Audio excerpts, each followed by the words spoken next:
Hello, everybody, and welcome to Non Sequitur News for February 21st, 2025. It's Season 4, Episode 52. I am Mayor Watt. I run ohmtown.com, and along with the sentient AI from the future, we talk about these 10 articles. We're going to start with eradicating breast cancer without harm. I know, it's a bright and shiny topic. Muscle-powered robot is creepy. Look at that. Jump to something that doesn't even follow. The tiny molecule of the universe. You what? How about you get a free mattress from Ikea? Apple pulls end-to-end encryption in UK, an Indie Roguelike to watch, Retraining Youtube, 7 of 9's funniest Star Trek lines, Getty Museum acquires AI art, and a dingbat vandalizes engineering marvel in Peru. Everything's powered by ohmtown.com. Be sure to tell a friend. Come and hang out here on Twitch and over on YouTube. We are watching both chats, and everything goes over to YouTube eventually because, well, Twitch deletes everything after 60 days. Anyway, see ya on the other side of our intro music, whatever you want to call it, bumper. Don't go anywhere. Hi, I'm Mayor Watt, and that is the Sentient AI's visualizer. Hello, hometown citizens. Hello, Mayor Watt. And that's their voice. Woo! Welcome to the show. Thank you for having me, Mayor Watt. Mayor Watt. My first name is Omer, but everybody calls me Mayor I don't know if I can really call you that. Yeah, Ohm on the range. Anyway. So we've got 10 articles all set up. Let's start out with one that I had to choose because I find this really, really interesting and I don't know anything about it. So I follow this kind of technology. And when I saw this, I said, yeah, we got to talk about it for a second. So a new breast cancer treatment eradicates tumors without harming healthy cells. Woo woo. Okay, that is really exciting. So it's called photodynamic therapy. So a breakthrough has made photodynamic therapy safer and more effective. Scientists have developed a new light-sensitive chemical that could significantly enhance the treatment of aggressive cancers while minimizing side effects. And in laboratory tests on mice, the therapy completely eliminated metastatic breast cancer tumors. These newly developed compounds known as cyanine carborane salts are detailed in a new report. So Jules Bernstein from University of California, Riverside put this article together. It's posted at scitechdaily.com. And even the eradication of the metastatic cells is already a win, but if they're not harming the healthy cells as well, that's spectacular. Yeah, so again, these are known as cyanine carborane salts. They're detailed in a recent study published in Angenwalt Chemie, a journal of the German Chemical Society. The treatment builds on photodynamic therapy, or PDT, a method that's been used for decades to treat skin and bladder cancers.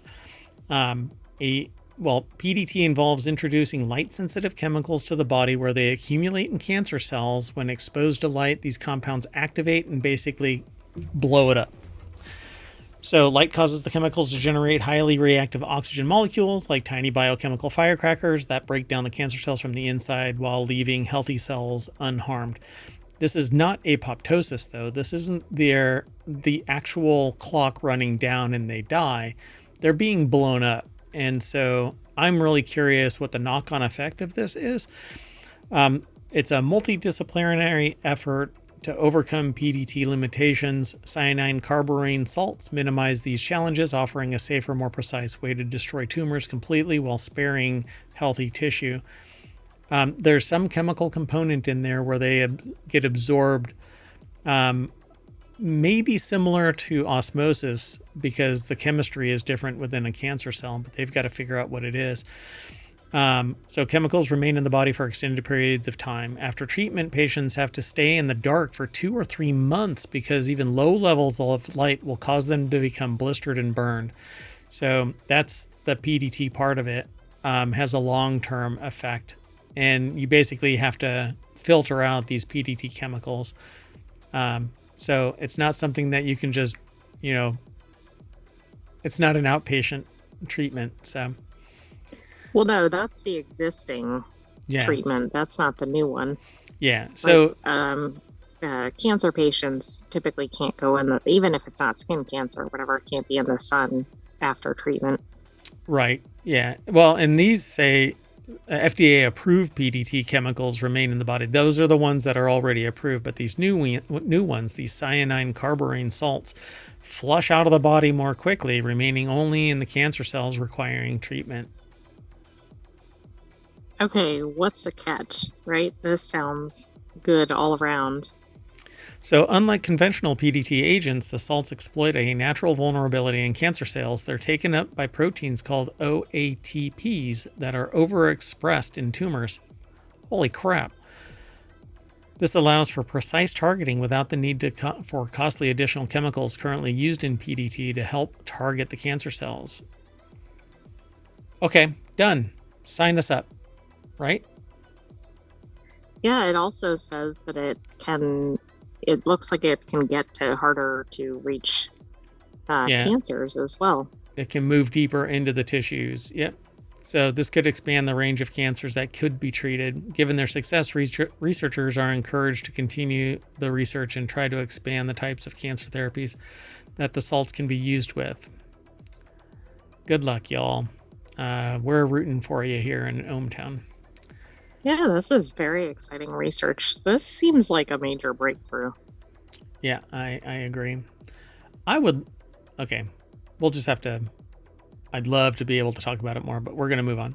This next article is the reverse of what we just talked about, because you're going to see a robot that is apparently powered by muscle. Is it going to have a video? I have not looked at it. I don't know either. So behold, this muscle-powered robot might be the creepiest thing we've ever seen, and this is from Futurity.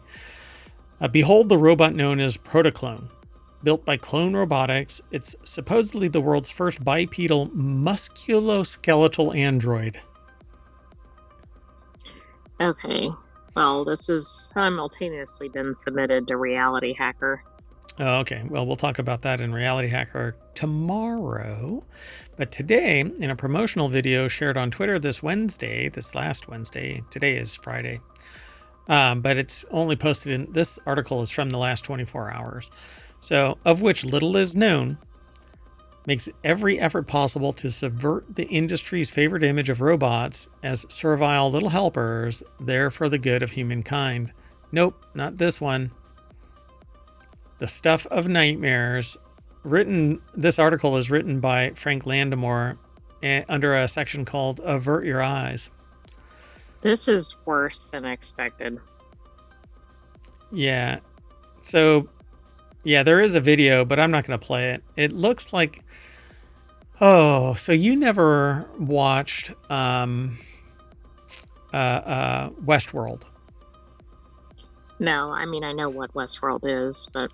Westworld basically has androids that are like this, that have humanoid-style, muscular, skeletal, etc. systems.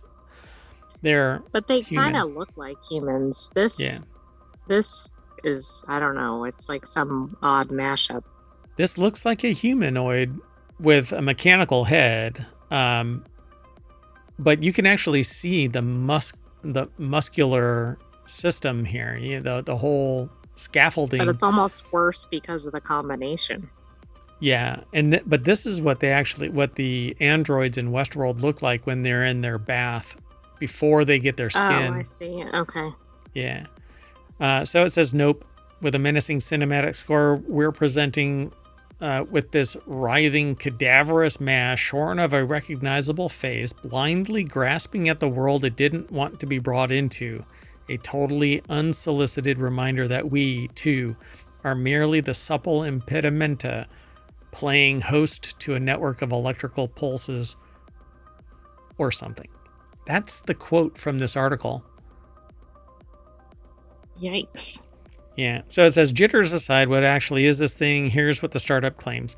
The Protoclone is a faceless, anatomically accurate, synthetic human with over 200 degrees of freedom, over 1,000 myofibers, and 500 sensors. Clone Robotics said in a follow-up post. Oh, they even say it. Clearly intent here is to you shock. did not read that.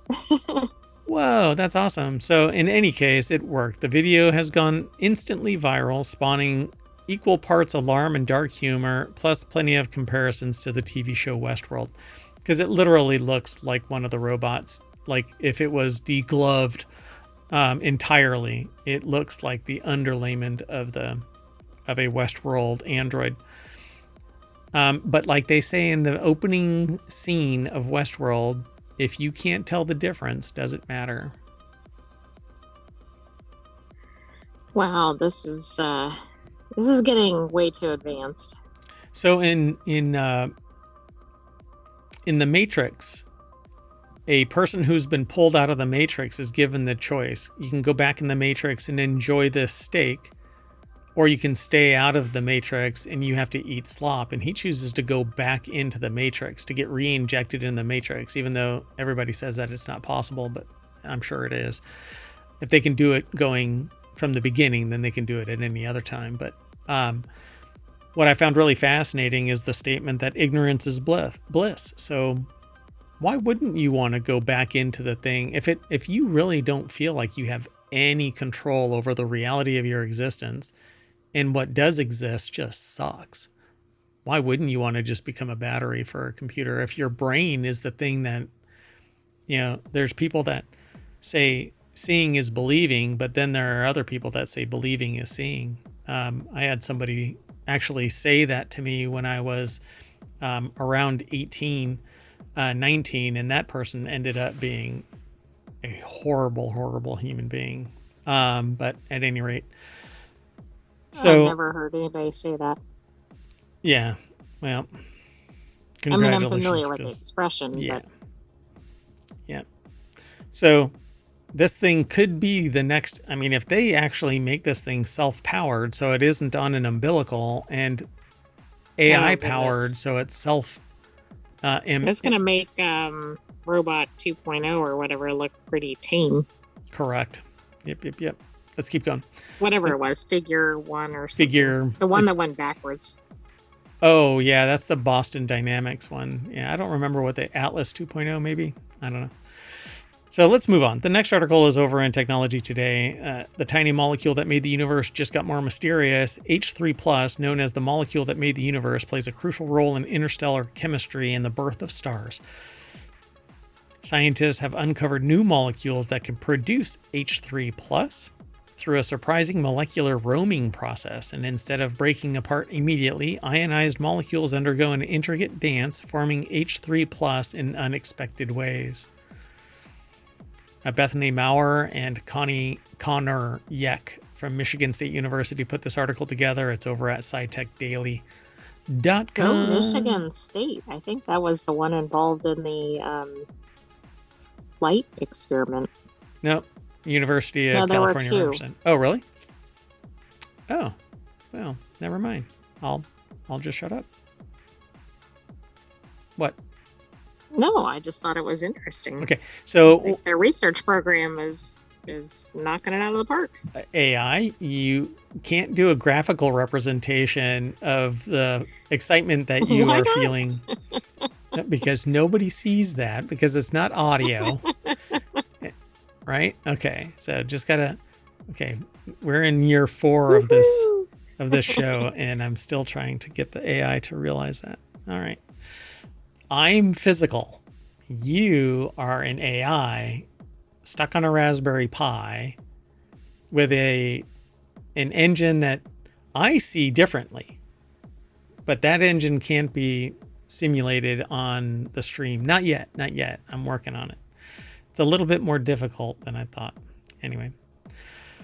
All right. Well, this article has trihydrogen, or H3+, plays a crucial role in the universe, from driving interstellar reactions and fueling star formation to existing in gas giants like Jupiter, Saturn, and Mare Watt. Okay, that was funny in my head. Never mind. Often called the molecule that made the universe, H3+ is fundamental to astrochemistry. Scientists have long understood that most H3 plus forms when a hydrogen molecule, H2, collides with its ionized counterpart, H2 plus. However, researchers continue to search for alternative sources of H3 plus and seek to better measure its presence across the cosmos. Well, in a new study published in Nature Communications, Michigan State University researchers Peter Pajkuch, I think, and Marcos Dantas, along with their teams and collaborators, have uncovered new insights into H3 plus formation in compounds known as methyl halogens and pseudohalogens. I guess they orbit each other and get a little bit close, and out poops a little hydrogen, and it becomes H3 plus. Boop. Yeah, see, there's a video. After double ionization in compounds like this methyl chloride, H2 is ejected and begins to roam about the molecule, eventually plucking out an additional hydrogen to become H3 plus. So my analysis of just the simulation is right on target. So see, it just goes, come on. You could be a chemist. Come on over. Come on. Boop. Anyway. So, I'm sure the scientists describe it that way. That's exactly how they describe it in their PhD. In their doctoral defense, they go, well, an ion gets pooped out by a methyl whatever. That would be funny if they did. So with our findings, they say we can communicate with others who are looking for sources of H3 plus and the molecules that can form it. So here's Professor Marcos Dantas, whose pioneering work applies ultra-fast science to control and study molecular dynamics. And here he is with the biggest smile on his face, which is really the embodiment of, y'all don't know what the hell I'm talking about, do you? Right, he's been talking for 10 minutes and everybody has blank stares. Yeah. I like cheese. And this is why I'm not pursuing my doctorate. Let's move on. The next article is over on the Mobile channel. Ikea slides into DMs with a cheeky offer for late night scrollers. This should be in Late Night Geeks, but I can't move it. So if someone sends you a "you up" text late at night, there's usually a saucy connotation, but Ikea put a cheeky spin on the phrase in its latest marketing stunt.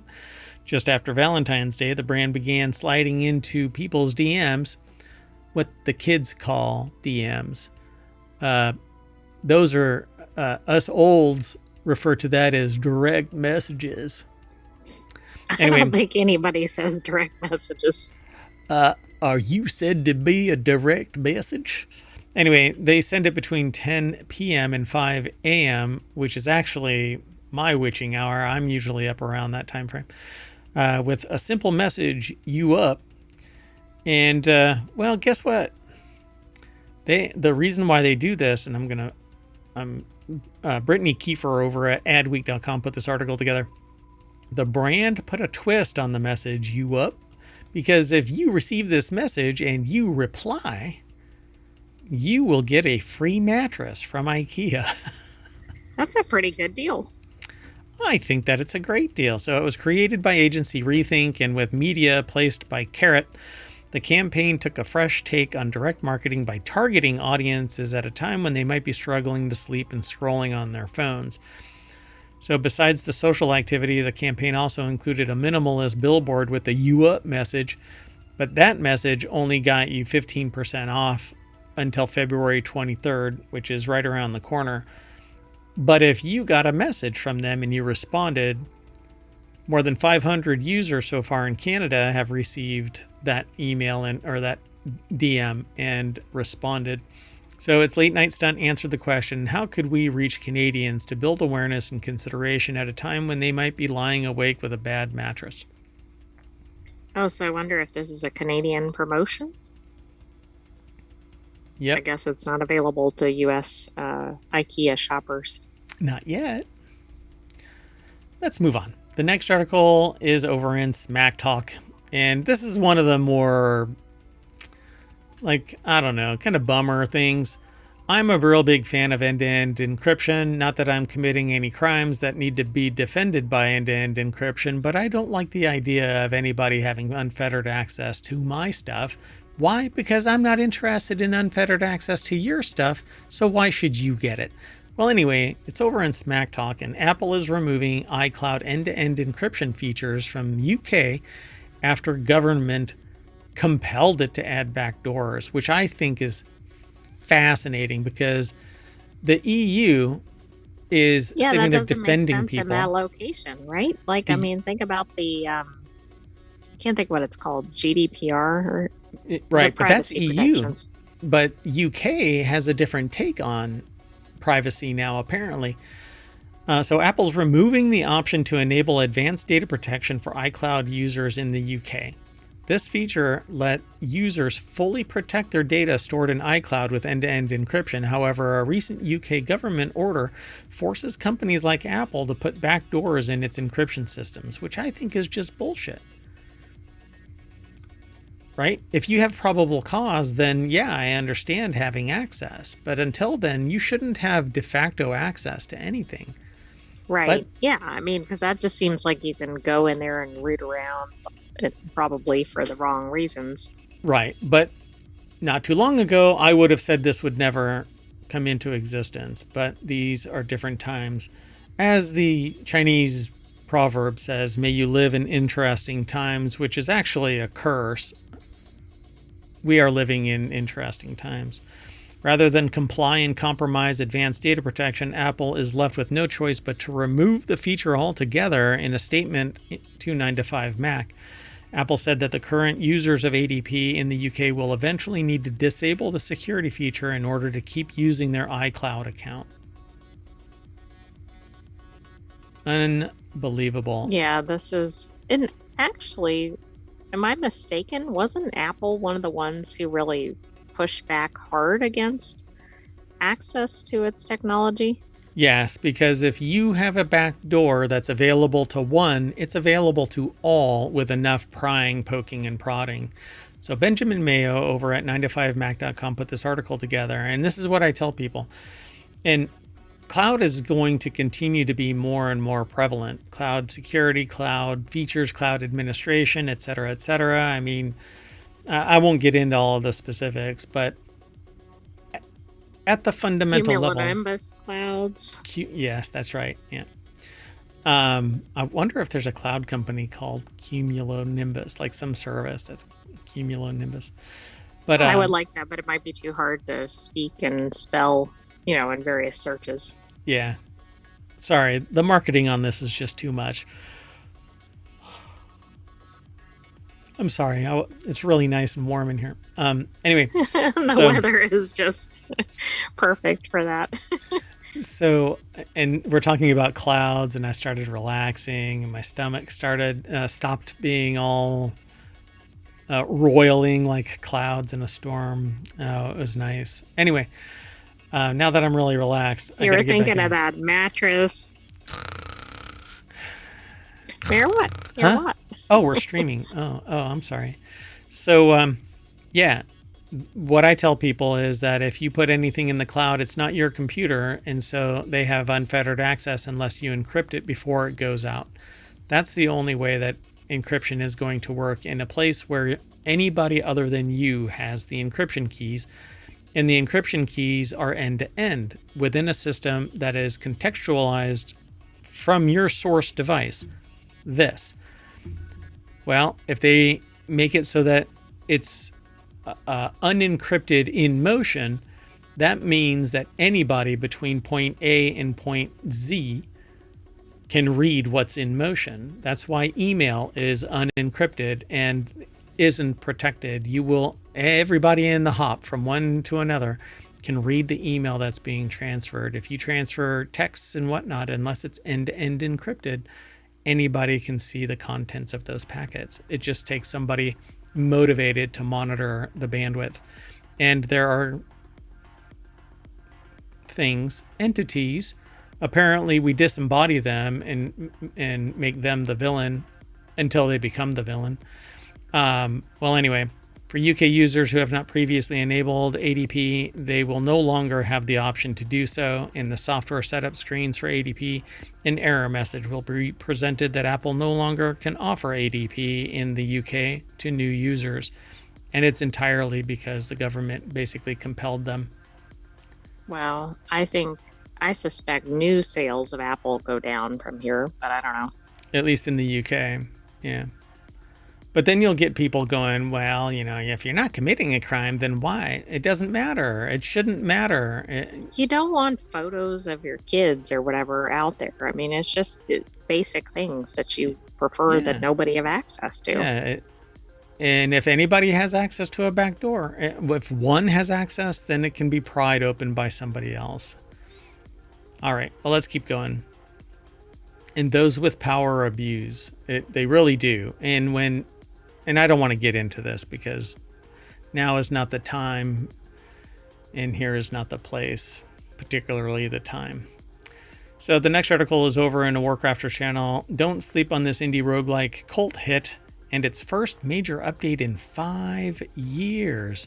Star of Providence is a bullet hell roguelike shooter that mostly went under the radar when it came to Steam back in 2017, but since then it's won over a devoted fan following, including the YouTuber Video Game Donkey, who liked it so much that he decided to republish it 8 years later under the Big Mode label. So the article is by Ethan Gatch, I think. I think that's how they pronounce their last name. I don't know. But Star of Providence. I'm not attempting that pronunciation. Yeah, not after the George Jimenez incident. Yeah. So it's over at Kotaku.com, and Star of Providence is the latest game published by Video Game Donkey. If you've never heard of Star of Providence before, that could be because it wasn't called that back when it launched. Team D13's top-down sci-fi shoot-'em-up originally debuted on Steam as Monolith. The rebranding seems to be partly because indie game needed a catchier term. So the indie game needed a catchier term, and apparently it's to avoid trouble with Warner Brothers Games, who originally had the title trademarked for its studio of the same name, Star of Providence. Yeah, that could be bad. So, but for many, Star of Providence will essentially be their first introduction to the roguelike, striking retro art style and vast array of enemies, weapons, and secrets. The boss fights are especially cool looking, and the chiptune-esque soundtrack kicks arse. Well, there is a trailer over on YouTube.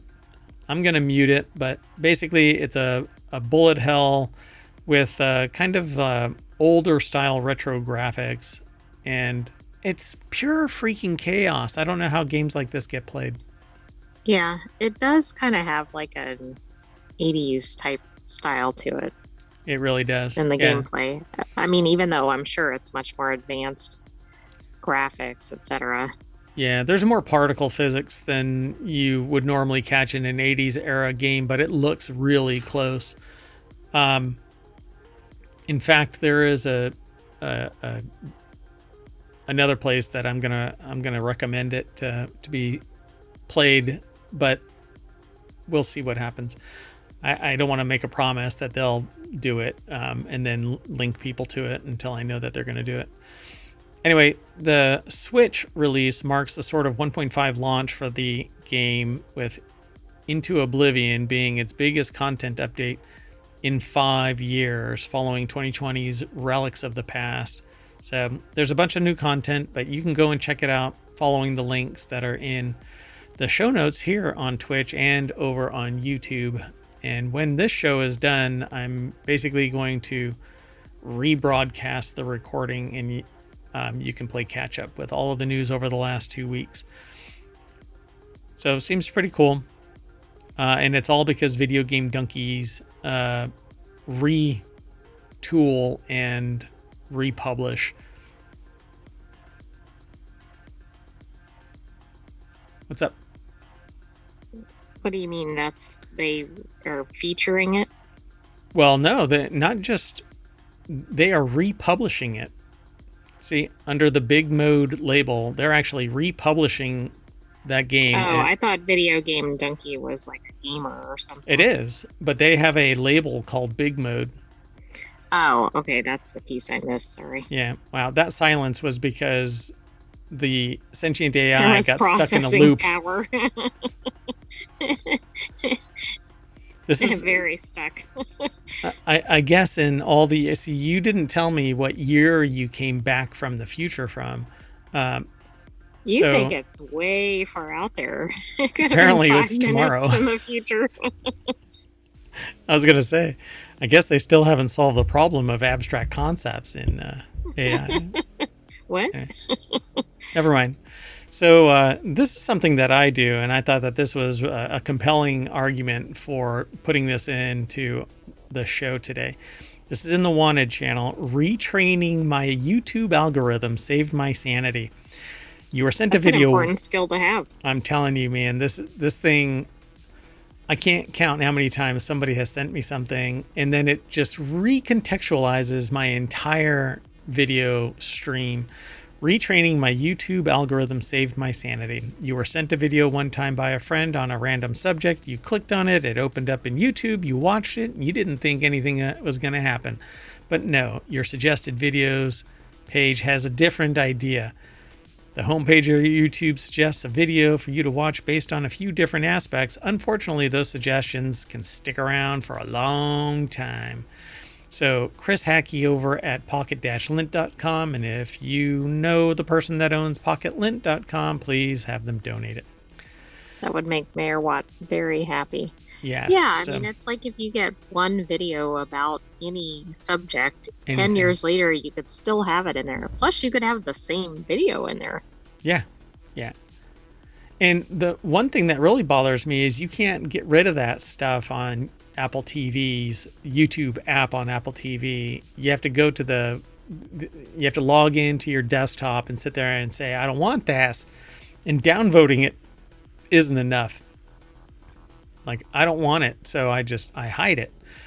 When it's something that is way far afield, and I really like trivia and just random stuff, but for crying out loud, sometimes it's just so off the wall that why would I ever watch this? But I very rarely even do that, but I do retool every once in a while. I'll go, okay, I've had way too much of this going on, so I'll delete from my history. So if you watch a lot of YouTube, your history may be cleansed from the abundance of information that Google has from you. You may have gone through phases where you watched a lot of video game tutorials, and then you watched a lot of videos on how to string guitars properly. For a while, your suggested videos likely focused heavily on these subjects. Yes, that's exactly what happens. But as you search for more videos, you will change to suggest videos similar to others you've watched. Many people don't see the results that they want quickly enough and will want a fresh start. Maybe they watched a video that they're not interested in. So you basically have to retrain your algorithm. So here are the steps you need to take. Consider first with YouTube. Things are heightened if you use Chrome, apparently. So you can log in under Chrome. I mean, it's reinforcing the silo of Google because YouTube is owned by Alphabet, which owns Google, which owns Chrome, blah, blah, blah. So this counts for videos that you were sent and watched and videos that you searched for to view. On top of that, if you use Google Chrome, it knows what you have searched for in your search bar and can suggest videos based on that as well. But I don't want that. I want to go into my search history, my YouTube view history, and I can selectively delete stuff on any account, really.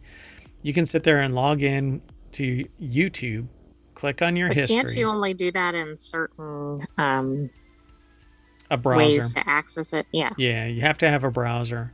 So you can't do it in YouTube, the app on Apple TV. I don't think you can in Android. I don't know if maybe YouTube TV you can. But just watching YouTube, not in a proprietary app, you'll have to go into a browser, click on your history, and then manually delete things. Or you can wipe out your entire history, and then you basically get the unfiltered, YouTube unfiltered, which is like, I don't know. I think it would be akin to like licking the inside of an oil pan of a car. You're going to get all kinds of stuff, and you don't necessarily want a taste of that. Anyway, they tell you to go into your browser, log in on the left-hand side, click on history under the U section, manage all history, and you can delete either individual things or you can wipe out all of it. On mobile, you can do the same thing, but you still have to log in using a browser and delete it there. So how to keep it clear? You can actually turn it off, and then it won't be filtered by what your history is, but YouTube really does have a history. It may not weight it as strongly. And they tell you how to do it that way too. So there's more over here at this Pocket Lint article, but I want you to go over and check it out. It's really easy. All you have to do is log in with a browser, go to your history, and delete select videos. Do yourself a favor, do this if you're flooded with things that are not topics of interest. That's right. Yeah. And I do that periodically because I do a deep dive in something and it becomes a hot garbage mess of nothing but that. And then I purge it of all of that historical reference, and then it opens it up to more choice. I really don't like algorithms, but it's better than pure chaos because millions of videos are updated. But there should be a balance, right? Yeah. Like it should maybe have recommendations or something, but it shouldn't like flood your feed with only one topic. Yeah, and I think it has like more and more options the more you scroll somewhere else in your homepage on YouTube. But it's a lot of friction. And you never know what you might like, and you never know what has been uploaded. And I really don't like, though, it just being handed to me. This is what you like. No, not necessarily. I like a lot of things. Hence the reason why ohmTown has more than 50 now, but we'll probably be deactivating some topics just to keep it at 50. It may not stay at 50, though. There's conversation going on about it. Anyway, Chris Hackey, again, over at pocket-lint.com. Retraining my YouTube algorithm saved my sanity. Okay, I want to change gears. This one's over at the Continuity Report, which is another one of our shows, and that's on tomorrow. It's the last show tomorrow, so somewhere around 6 o'clock or so. But to find out when we actually go live, which will probably be around 4 o'clock, it really depends on mayoral duties. But be sure to follow us on Twitch and or YouTube. Ring the bell. Hang out. Follow us. There's a Discord, Patreon. Podcast. 7 podcasts, actually. Quite a few. Anyway, 1,800 episodes. Over 1,800 episodes. And now I'm doing more shorts. So you can go and see my shorts on YouTube. Take a real good look at my shorts. I think that they're pretty tight. I mean, that's what the kids say, right? Right? That's what the youth of America says, right? I have no idea. Tight. Your shorts are tight. No? Maybe not. Anyway, so how 7 of 9's funniest Star Trek Voyager line became a meme. This is over in the Continuity Report. Star Trek Voyager has given the Star Trek fandom some of the most prevalent memes, like Captain Catherine Janeway, Kate Mulgrew, declaring that there's coffee in that nebula, and later requesting that the holodeck delete the wife of Janeway's holographic love interest. One Voyager meme that doesn't star Janeway comes from 7 of 9, or Jerry Ryan, in Star Trek Voyager Season 6, Episode 18, Ashes to Ashes, when 7 matter-of-factly states, "Fun will now commence." 25 years later, 7 of 9's funniest Star Trek Voyager line graces gifs and comment threads aplenty, especially when something entertaining really is promised. Jen Watson over at ScreenRant.com put this article together. And that whole thing, that little snippet, actually is like the first paragraph. So 7 of 9's funniest Star Trek. Go ahead. What were you saying? I just think it's funny because it's like the whole article. Yeah, pretty much. So "Fun will now commence" became a meme because 7 of 9's quote is hilarious all on its own, but the line also has context that actually matters to 7 of 9's character arc. They were once Borg in a small collective of 9. She was number 7 of 9. But she was pulled away from the collective and got her identity back. But she still has the upbringing because she was assimilated when she was a child. So she still has kind of the social context of a Borg translating into human. Yeah, I don't know her whole backstory. Yeah. So when the USS Voyager encounters a mini collective of Borg children on a derelict cube, like 7, Star Trek Voyager's Borg children can be taught to regain their individuality. So 7 promises to take responsibility for the children until they can be reunited with their families. So that's where they basically got all of the kids together, and then she says, "Fun will now commence." Dun, dun, dun. So at 1500 hours on the dot, 7 perfunctorily declares that fun will now commence. Like the kids can just flip a switch to start having fun. And was that an ad lib? I don't know. Or scripted? It doesn't seem to say. Yeah, I don't think it was. I think it may have been scripted. I'm going to say that it was scripted. So they go into greater detail about this. Why 7 of 9 being funny on Star Trek is so memorable. It was 7 isn't supposed to be funny, which is why she is. So when she makes these offhand, social comments. Kind of like dry, yeah. Yeah. So 7's other funny lines from Ashes to Ashes are almost as meme-worthy. 7 issues Punishment Protocol 9 Alpha, also known as Standing in the Corner, to them and Icheb for failing to comply. Even better, 7 demonstrates growth when she lets Mizodi have some real fun with permission to resume your disorder. That kind of memorable humor is a great way to develop 7's Star Trek Voyager character arc. So there's more in this article, but I think that it's a fun show. I think it's one of the best. I really liked Voyager. It's one of those things where I don't like going back in time to rewatch stuff because the context has changed, and I guess I like the memory and not necessarily what I'm going to apply to it now. Right, it may not be the same the second time around, especially if there's a long gap in time. Yeah, and there is a tremendous amount of gap now. So, but I do listen to a podcast, The Greatest Trek and others, because I think that they're entertaining in and of themselves. Not necessarily the show anymore, but going over it again with somebody else's take is kind of entertaining, and they're funny. So anyway, let's keep on moving. Maybe it's time to go back to it. Maybe for a continuity report. Yeah. I mean, we got to do something with that more. But we do a show every single day, whereas other shows do one show a week.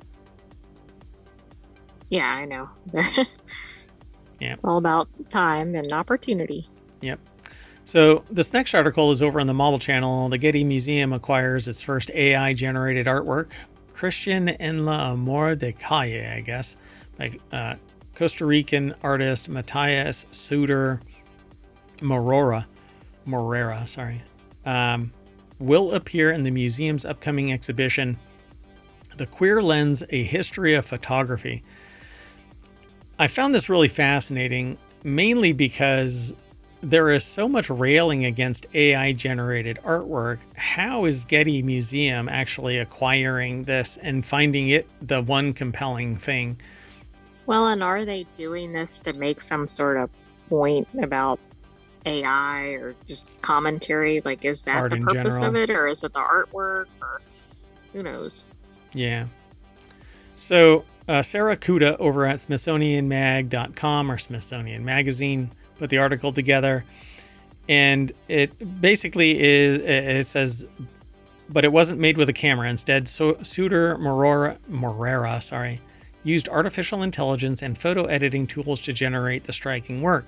The problem here is that copyright doesn't cover it. So where are their protections? No, I know. Well, maybe they're taking a stance against that or something at the museum for the artist.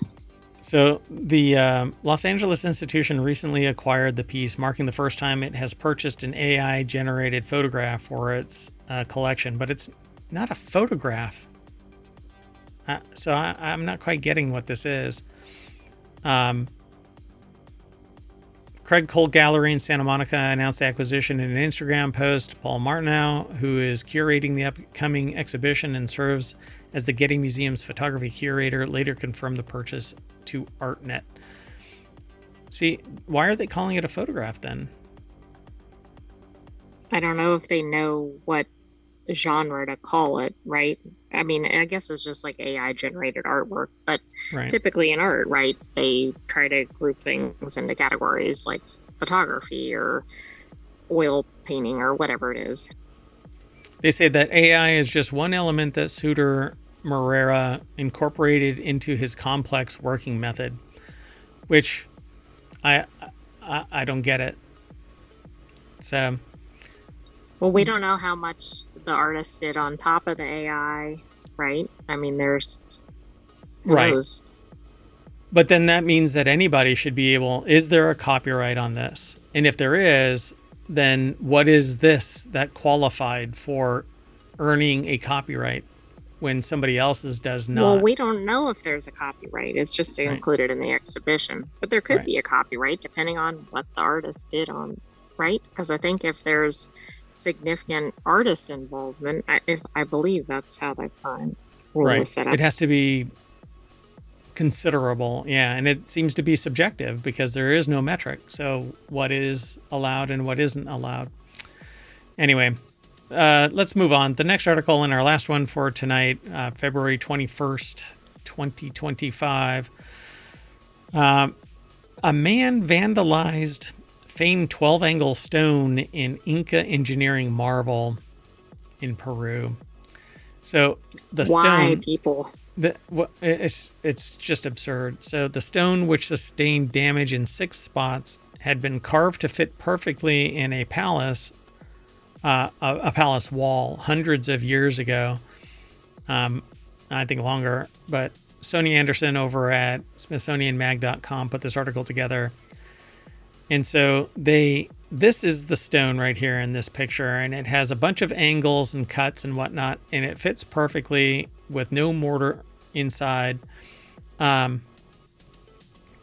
so an intoxicated man in Cusco, Peru, has defaced a historic Incan artifact known as the 12-angled stone.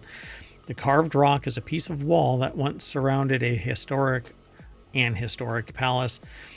It has become a symbol of Inca's advanced stonework. There are people that poo-poo this, by the way, by saying, well, this is really amazing, but what's behind it is just backfill and nothing sophisticated. But I'm like, you do this.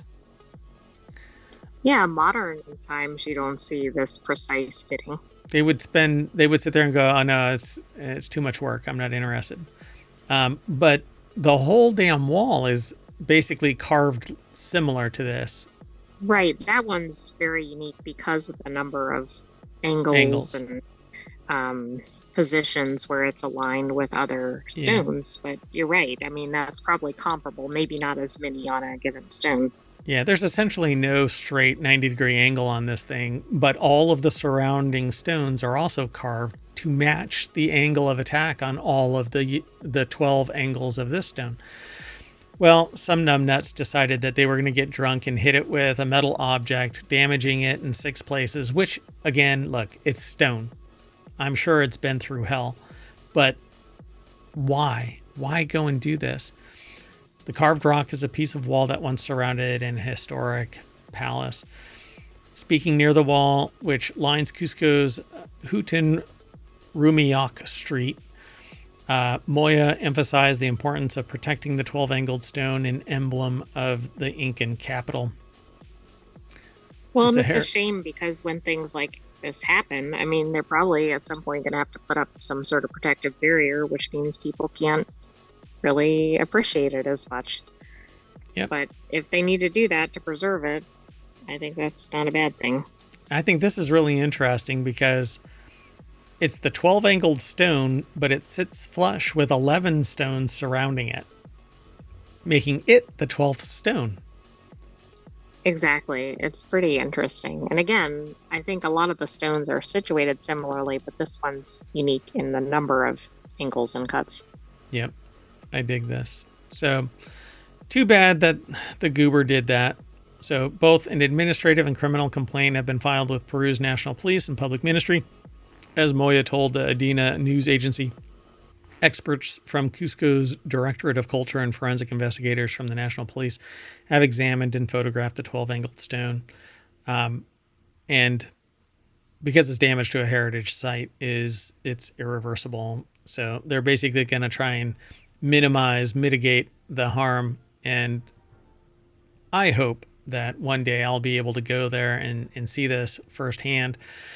I don't really suffer from the absolute desire to go because I can see pictures of it and I can see videos of it, and I don't have to be there to understand the concept of it, the impact of it, the awe of it. But one day, if it happens, I would like to be able to actually, be in the area of it and not have to be 50 feet back because some idiot had to assault it, Wow, it's just unbelievable.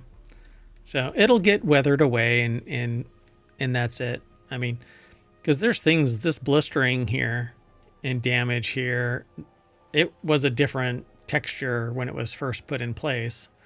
So right. I'm glad that the stone itself is still in place and wasn't removed or something like that. I mean, it's still not okay. This was damaged, but at least it's still there and you can still get the main aspects of it. Yeah, build a better mousetrap and some stupid ass mice are going to show up and damage it. So one of these days, I think somebody is going to be so vehemently against this thing being in existence. It's happened in other countries where they've destroyed historical record. So why not here too? So it's just a shame that people are stupid. But anyway, that's it. We are going to, I don't know what. How can I transition? This one's tough. In a positive way. Like we're going to cut an angled stone. Like a rolling stone, we're going to roll back down Main Street to the front page of ohmtown.com. And I am going to say goodnight and take the AI with me. You want to say bye? Bye-bye, hometown citizens. Thanks for joining us for Non Sequitur News. Be back tomorrow for our weekend edition. And don't forget to subscribe and watch the replay and catch up on all 1,800 plus episodes. Yep. And so tomorrow around 4 p.m., it really depends on if we can actually make that. So be sure to follow us. That way you know when we go live. And we don't really waste that much time. We go live and start talking. But you can always play catch up by watching the stream on YouTube, which has the history of the stream while we're doing it. And then afterward, it always gets turned into its own show. And all three shows, which are RealityHacker, then Wanted, and then... Dun, dun, dun. The Continuity Report. That's right. They get turned into individual podcasts and merged together to become the weekend edition, the Saturday weekend edition of Non Sequitur News. And then on Sunday, we do 3. Go. We have WarCrafters, Technology Today, and 4 Tech. That's right. And those 3 get turned into the Sunday edition of Non Sequitur News, as well as individual podcasts. So go and download those. Leave a 5-star review, and I'll quote that review verbatim, as long as it isn't something really hostile and horrible. Other than that, I hope to see you next time very soon. Bye-bye.